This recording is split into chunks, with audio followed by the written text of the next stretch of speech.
All right, guys, Wes here with another recovery video. If you've done 17-4, your hamstrings are probably lit up, especially those of you that will remain nameless that may have done this up to 3 times. You know who you are. So I want to make sure that we recover the best way we can. To start out, I know we don't have a box at home, but we probably have a couch. And what I would say is put yourself in the best pigeon position that you can put yourself in, meaning arm is across. Now, the further out we can get our foot, the more stretch you're going to create. The further in you go will allow you maybe a little bit more depth. Play around with that, find that balance so we get that stretch both in our hamstring and our glute in this position. And we don't have to worry about keeping a very upright position. We can actually drop our torso and again get a little bit more stretch out of this. And we do this 30 seconds on one leg and then switch. And then move on to our next stretch. I'm going to give you 3 today. Now, another really good one. We may not have the luxury of having a band, but what you probably do have in your house is a towel. So you can do this exact same stretch with a towel.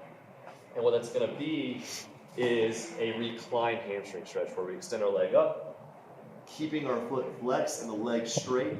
We're going to pull down and let the towel or let the band pull our body down. The goal is to get our leg closer, but not at the expense of our leg straightening. If this turns into your stretch, then we're not getting a lot out of our hamstrings. Make sure above all else this stays straight and begin to create as much range of motion as we can over the course of what I would say a minute on this leg and then switch. What we can also do here, if we're feeling some tension in our groins, is once we've done this for a minute, we can bring that leg to the side. You've probably seen this in class. In the comfort of your own home, you don't have to worry about anybody being around you when you do this. So again, keeping that leg straight, we would try to get our leg higher and higher and create that stretch a little bit in our hamstring, but a lot in our groin or our adductors. The final one, something very simple. All you have to do is have some room kind of laid out. You're going to keep your legs in front of you and again straight if we're trying to stretch our hamstrings. And we're going to actually allow our back to round.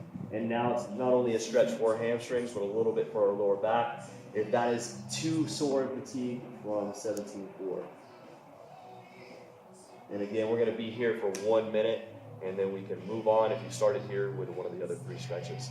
And that is it for this week. Hopefully that helps, and I'll see you soon.